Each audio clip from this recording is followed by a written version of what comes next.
Yeah, Scott and Anne Marie, the Marion County Prosecutor's Office charged the 38-year-old with a level 5 felony because of the victim's injuries. Before we show the images, we do want to warn you they are graphic. So this is the 69-year-old victim. Prosecutor Ryan Mears says the severity of the deep cuts on his face ultimately made them add the felony charge for serious bodily injury, on top of the 3 misdemeanors they charged him with on Sunday. To quickly recap what happened over the weekend, Sanchez was originally here to call Sunday's Colts game, but early on Saturday around 12:30 a.m., police responded to a physical altercation near Washington Street.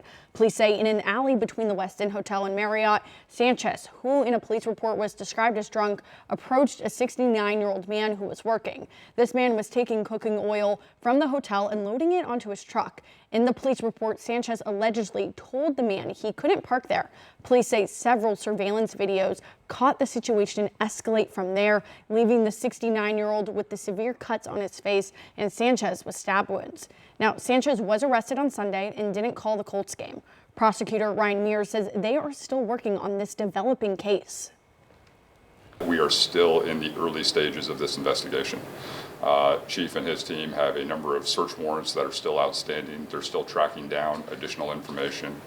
This is by no means the end of this investigation. This by no means means that these are going to be the final charges that we move forward with. So if Sanchez is convicted, he could serve 1 to 6 years in prison. A judge also granted Sanchez's request to waive his initial hearing. He is scheduled to appear in court next month. Ella, thank you. The weekend incident is now sparking, as you can imagine, heated conversations online about crime in downtown Indy. Elected officials are the ones going back and forth online. Our Samantha Johnson spent today looking into it. Just hours into the downtown investigation, Indiana Governor Mike Braun took to social media, writing in part, quote, "City leaders must do their jobs and hold criminals accountable. Hoosiers deserve better, praying for a full recovery for Mark Sanchez." Hours later, that post on X was deleted, and Marion County Prosecutor Ryan Mears called him out for it. And anytime people jump to conclusions and don't rely on facts, that's obviously disappointing. Mears writing in his own post, quote, "The governor attempted to exploit senseless violence for political gain without knowing any facts." He went on to say real leadership requires a basic understanding of facts and a desire to do more than just blame others. We need substantive responses that actually address the challenges that we're facing and give everybody the tools and resources that they need to be successful. According to Mears, the prosecutor's office has won 31 of the last 34 murder trials in Marion County. He says they've won the last 10 in a row. And if the governor has conversations about what's going on in Marion County, not only can he look to those stats, but he has an open invitation to come to the prosecutor's office and not only meet with me, but the people who are in the courtroom every single day. Governor Braun pushing back again, writing in response, "If one deleted tweet finally gets Mears to start paying attention to the violent crime epidemic in our capital city, then I will start deleting more tweets." When those types of things are said, it's not really an attack on me, it's an attack on 420 people who work in the prosecutor's office who are dedicated to their job. But we can't do that without Chief Bailey. We can't do that without the community. And if the governor thinks he can assist, he's got an open invitation to come. On Monday, I reached out to Governor Braun's office to talk about the back and forth from over the weekend. We did not hear back. In Indianapolis, Samantha Johnson, 13 News. As far as the lawsuit filed against Sanchez, the victim says that he suffered severe permanent disfigurement and emotional distress. He's seeking damages in a jury trial. Tonight at 11, our Logan Gay will dive deeper into that lawsuit.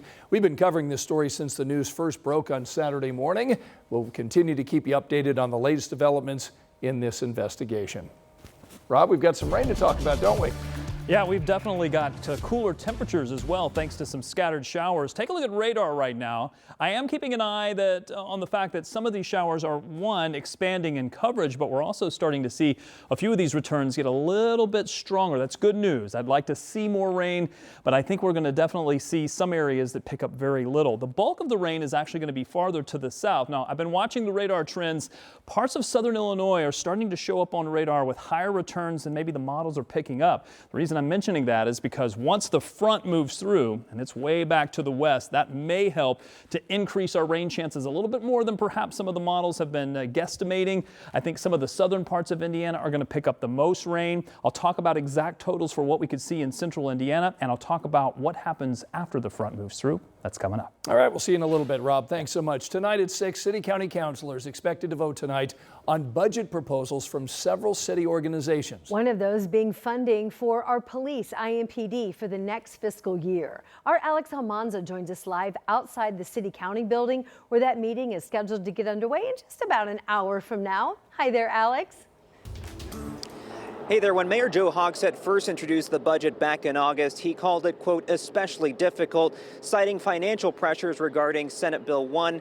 Of course, a couple blocks down, the State House made some property tax changes that kind of made the waters murky, if you will, regarding what the future looks like for the annual operating budget. Still, IMPD takes the largest chunk of the city's annual operating budget at $20 million more than last year.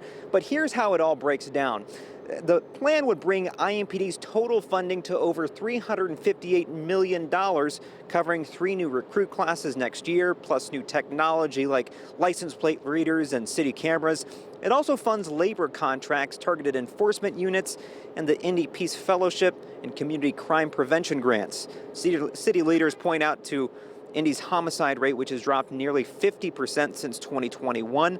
But not every councilor is satisfied with how those dollars are being spent, including one Republican who says police morale and vehicle upgrades were overlooked.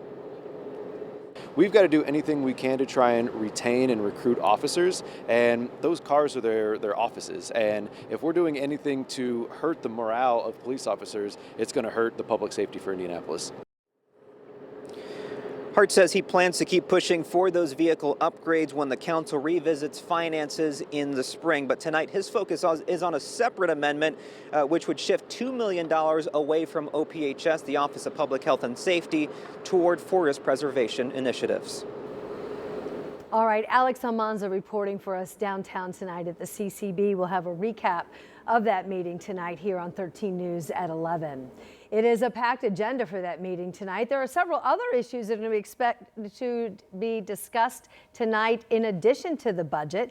Among them, plans to allocate $10 million towards initiatives for the homeless in our city, like temporary housing help. Councilors are also voting to take a formal stance against proposed rate hikes by AES. If it's passed, councilors would then send a letter to the company urging a petition withdrawal. And now to Beech Grove tonight, where the mayor is expected to unveil the latest city budget this evening. The latest proposal cuts about $600 million from the original plan. City leaders say it's all because of budget cuts that were caused by Senate Bill 1 at the State House. The budget now calls for $19.4 million, but will cut thousands of dollars for community improvement projects.